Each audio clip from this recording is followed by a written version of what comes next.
Bonjour, nous sommes aujourd'hui le 29 septembre 2023. Ce mois-ci, les marchés émergents sont affectés par la hausse du dollar et celle du pétrole.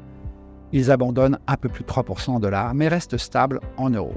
Le renchérissement des taux américains affecte l'ensemble des actifs risqués et faible consolation, les marchés émergents, qui ont déjà baissé auparavant, surperforment légèrement l'indice mondial. Dans ce contexte incertain, la plupart des marchés s'affichent en baisse.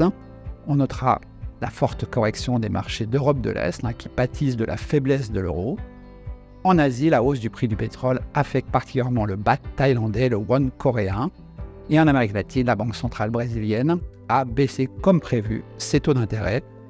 Pour la seconde fois, ils sont désormais à 12,75%.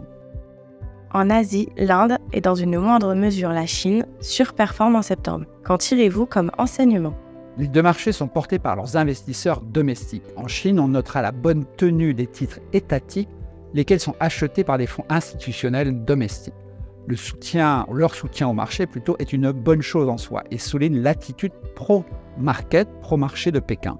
Par ailleurs, les derniers chiffres macro font état d'une légère amélioration, peut-être le début de la fin.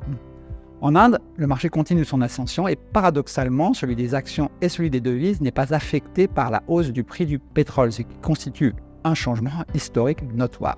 Il faut dire que le pays importe beaucoup de pétrole russe avec une décote. Vous avez participé à la conférence asiatique de CLSA à Hong Kong ? Effectivement, nous y avons eu l'opportunité de rencontrer 26 entreprises asiatiques, principalement chinoises. Le message central est que la macro en Chine reste relativement incertaine. Mais les entreprises rencontrées affichent un certain optimisme sur leurs propres perspectives. Dans le secteur textile, comme dans les smartphones par exemple, le déstockage semble terminé et les ventes repartent. De nombreuses sociétés que nous avons rencontrées s'attendent à une bonne tenue de la consommation au quatrième trimestre, mais soulignent néanmoins la nécessité d'une stabilisation du secteur immobilier comme prérequis au retour de la confiance des ménages. Elles estiment aussi que la réglementation générale a désormais atteint un palier et n'anticipe pas de complications sur ce sujet, ce qui en soi est favorable.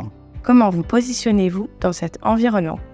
Alors, compte tenu des niveaux de marché, de la valorisation basse, nous sommes pleinement investis aujourd'hui. Nos convictions les plus fortes sont sur la technologie coréenne.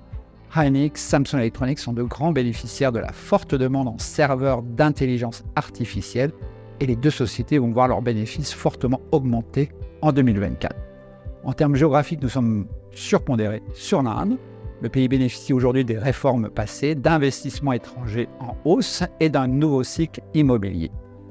En Chine, nous sommes en ligne avec l'indice, autour de 30%, mais notre sélection privilégie les titres de consommation dont la croissance reste pérenne et dont la valorisation surtout s'est fortement contractée.